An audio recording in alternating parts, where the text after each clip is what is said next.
So one thing that we really want to make sure and talk about are some kind of milk facts and milk myths. Talk a little bit more about how really all milk can't have antibiotics in it at this point. Right, so before the milk straight onto the trailer, or before that milk can leave the farm, the trucker has to test it for antibiotics. Zero tolerance for antibiotics. In the weird case that it might come back hot, we have to dump all that milk. We cannot sell the milk to the plant. So and that's at any farm. We have zero tolerance policy for antibiotics anywhere.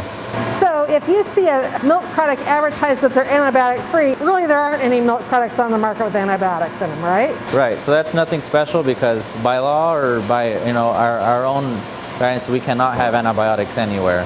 When do animals use antibiotics? So just like when you get sick or your parents get sick, we'll take like some sort of Tylenol or something, some sort of medicine to help us make us feel better. And like I said, we'll do the same thing to the cows. If they're not feeling well, we have to give them something because we can't just leave them like that. And in my mind, we're just letting them suffer. So we try our best to try to give them some sort of medicine so that they feel better. So if you have a cow that has been sick and had to be treated with antibiotics, what do you do with those cows? Those cows that are sick or that get medicine, we'll put them in what we call our hospital pen. Basically, it's a pen where we can keep a closer eye on them and that we can see them every day, and they get milk separately from the other cows. So all the milk from those cows, we'll probably just have to dump down the drain since it has antibiotics in it, and they'll stay in there until their milk is clear and until they feel better. Talk a little bit about what A2 protein milk is. The easiest way to think about it is it's a certain type of genetics that the cow has. So say in people, I have brown hair and then someone else might have blonde hair. That's just a genetic difference. So that's the way with the A2 cows. They just make a different type of milk than the other type of milk. And the main difference is just the protein makeup. There's some people that when they drink milk, their stomach gets a little bit upset, and a lot of nutritionists believe it might be the A1 protein.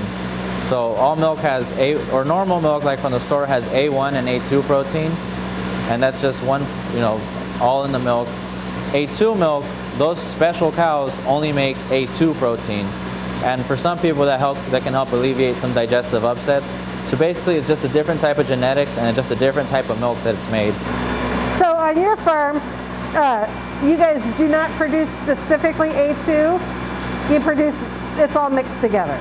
Most of our milk goes to make cheese, butter, a lot of solid milk products. On occasion, every 3 months, or it depends what the demand for A2 milk is, the A2 producer will come to us and say, hey, we want some A2 milk, we want to bottle some, and then we'll make the arrangements so we can milk the A2 cows. We've bred our cows to A2 sires because we want our cows to produce more A2 milk. So our herd compared to the other herds is more A2. I think our herd's about 85% A2 cows.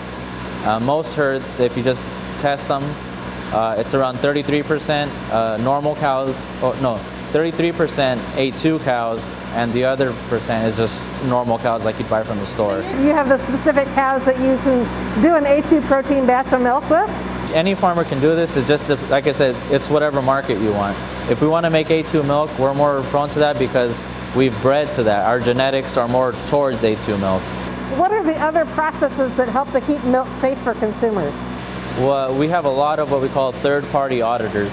So we'll have people that come from outside and they'll look at what we do. So they'll take our milk samples, they'll test that in their lab, make sure it's up to their specs.